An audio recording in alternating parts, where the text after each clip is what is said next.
Bom dia, alunos do oitavo ano. Hoje vamos estudar Geografia, tema 2, página 36, capítulo 1, Regionalização Mundiais.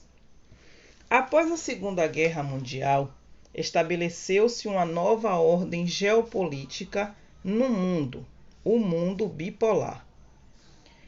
Com o fim da Segunda Guerra Mundial, em 1945, os principais países envolvidos no conflito, França, Reino Unido, Itália, Alemanha e Japão, se encontravam em péssima situação socioeconômica. Apenas Estados Unidos e a União das Repúblicas Soviéticas Socialistas conseguiram manter sua estabilidade financeira. Após os conflitos, a URSS anexou vários territórios, aperfeiçoou o desenvolvimento de armas nucleares e implantou suas áreas de influência no leste europeu. Os Estados Unidos, por sua vez, destinou créditos financeiros para reestruturar países envolvidos na guerra. Aumentou seu poder tecnológico para a produção de armas nucleares. Porém, na década de 1980, a URSS passou por uma grave crise econômica, sendo consequência da própria política adotada.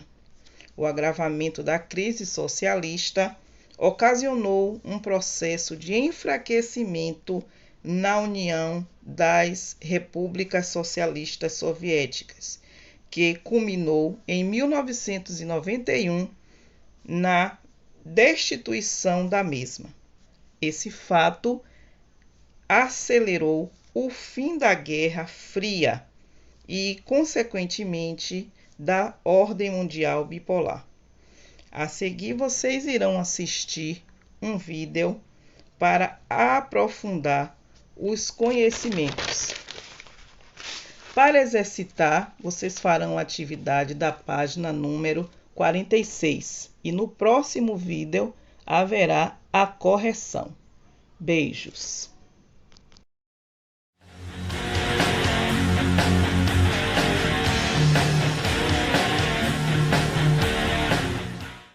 Olá pessoal, tudo bom? Sou o professor Fábio de Geografia e hoje na nossa aula a gente vai falar sobre a regionalização da nova ordem mundial.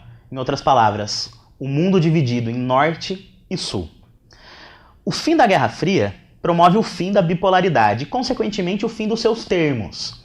Lá na Guerra Fria, a divisão do mundo, a espacialização do mundo utilizava termos interessantes que muita gente usa até hoje, só que não reflete bem essa realidade, que é a noção de primeiro, segundo e terceiro mundo. O primeiro mundo eram os países capitalistas ricos, o segundo mundo eram os países socialistas e o terceiro mundo eram países capitalistas pobres. Com o fim da Guerra Fria e dessa bipolaridade, essa expressão, esses termos deixam de fazer sentido.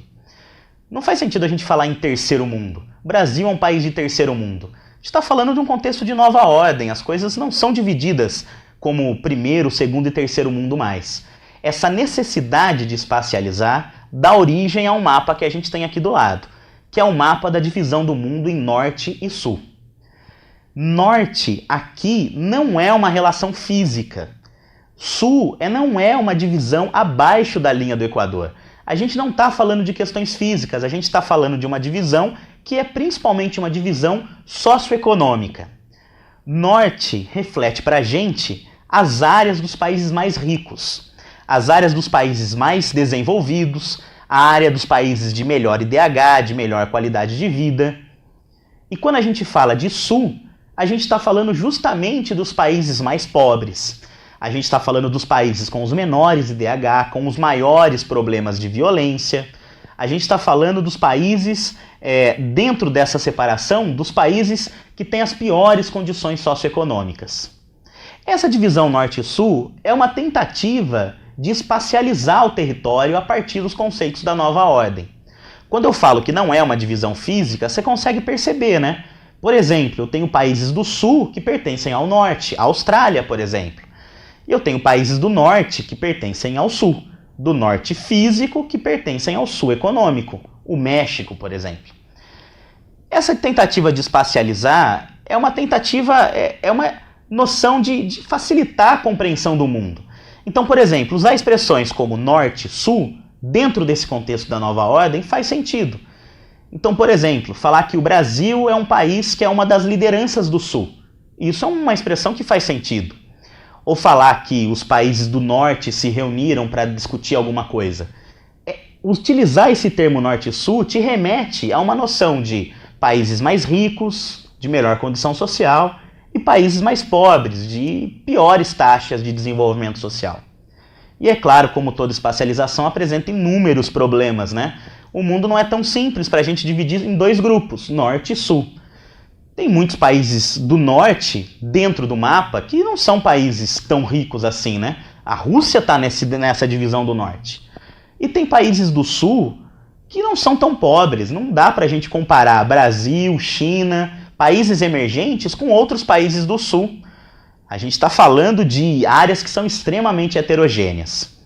Então, apesar das ressalvas, a expressão norte e sul é muito usada nos estudos geopolíticos, né?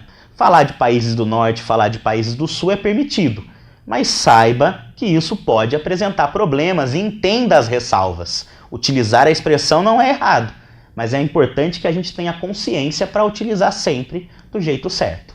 Beleza, pessoal? Até a próxima.